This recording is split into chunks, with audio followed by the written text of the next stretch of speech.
Hi, everyone. My name is Patrick Beymer, and I'm a doc student in the Educational Psychology and Educational Technology program at Michigan State University. I'm here today with Dr. Katie Muenks.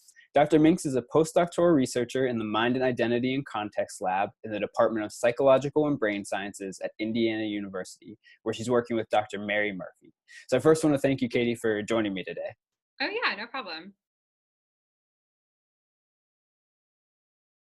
I mean, the first thing I think is obviously just that you're interested in what they're doing and that it aligns with your own interests and your own expertise and any skills that they're looking for.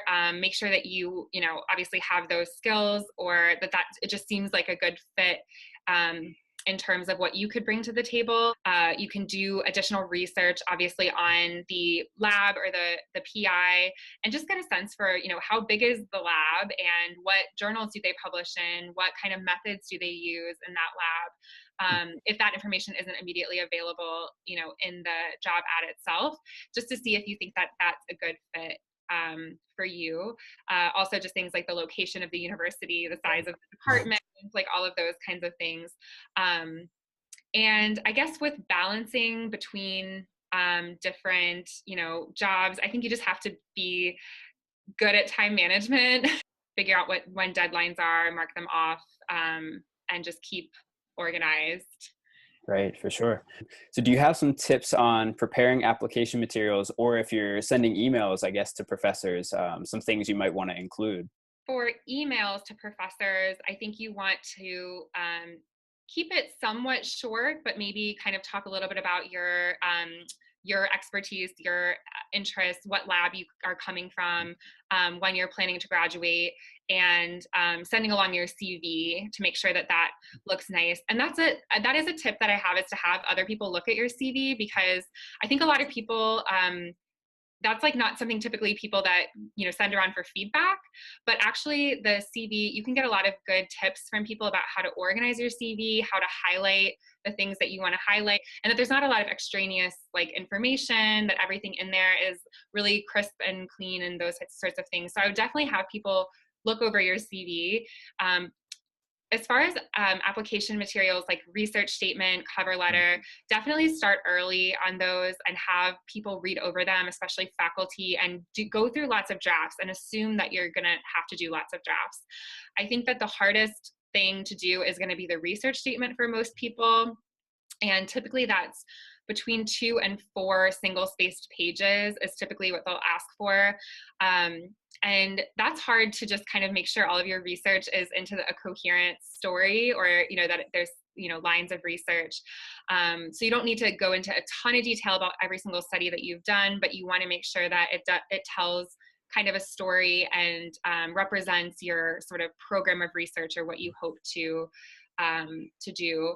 And then for your cover letter, that's pretty short, and that's going to focus more on the fit between, so you really want to focus for that on the job ad, and really making, or the lab that you'd be joining, really aligning your own interest and skills with that posting. So you want to show how you're a good fit and how you would contribute to that lab.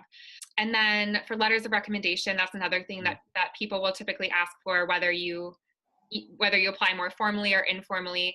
Definitely just, the typical things with that, of making sure that you let your letter writers know where to send things, what to send, and give them plenty of time, and just, clear guidelines and things like that.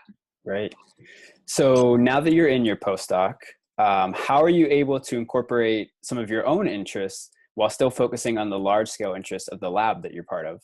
If you are working in a lab that already aligns with your interests pretty well, it should be pretty natural in terms of making sure that you're doing projects that you're personally interested in, but also are within the lab's purview. So it's a good idea during the interview process to kind of get a sense for what the lab studies, what they're interested in, what methods they use, what types of studies they do, what populations they look at, and that can kind of give you a sense, again, of how you fit. I also think with postdocs, it's pretty variable about what the responsibilities are or what they would expect you to do. So some people hire postdocs to help manage or run larger projects. Some people hire postdocs just because they have a bunch of data lying around and they want someone to analyze it and write it up.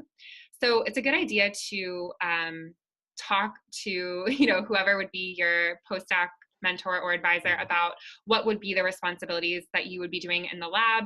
And if they do have data lying around that you would analyze, what does that data look like? What variables do they look at? Could you, are there questions that you have that you could answer in that data? So I think that that's really important. But I also think a lot of people who hire postdocs definitely understand that for most people, it is a time to try to publish as much as possible and try to become competitive for the tenure track job market. So just having a conversation about what is the breakdown of responsibility and making sure that you're getting the time that you need to, write or publish if that's your main goal during that time. If your goal is to publish, then you might want to prioritize, like if there is data that is already collected, ready to analyze, that you might prioritize doing that versus collecting new data. But maybe if your goal is to learn a new method, then maybe collecting new data would help you, reach that goal. So I think you really want to just think about what you want to get out of it. And because it's such a short amount of time, thinking about how you're going to prioritize your time once you're there. Do you have any last advice for those who might be looking for postdoc opportunities in the future? Be open-minded about where you apply. So I think that's something that is, just because the work that we do it can be very interdisciplinary, or there can be people in cognitive psychology or social psychology or developmental psychology, as well as obviously within schools of education and lots of different types of departments. So I would just make sure, you're expanding your search and looking at these different opportunities, especially because it is so, I think, beneficial to kind of push yourself into a slightly different field or area or type of lab.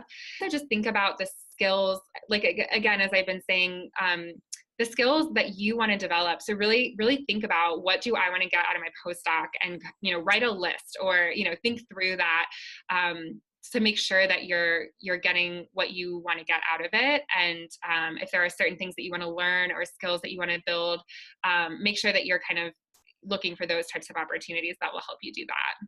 Right. Well, Katie, I want to thank you for joining me today.